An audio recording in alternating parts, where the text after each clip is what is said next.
98 онд би Монгол улсын тэр дараагаар анхны ажил Монгол улсад хийсэн. Монгол улсын нөхцөлд хурцсан ярмагс Монгол улс ёстой баялаг ялбах сайхан орн гэж боддог. Гадаа улсын нэртэй орон зохиож Баштатын нацгадын шууд миний нутагт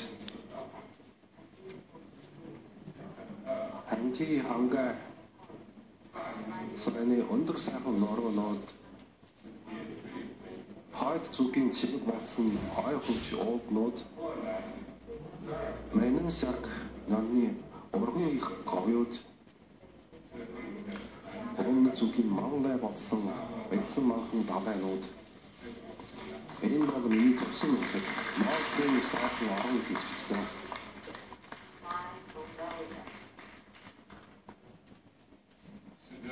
Цорноо жилийн дараа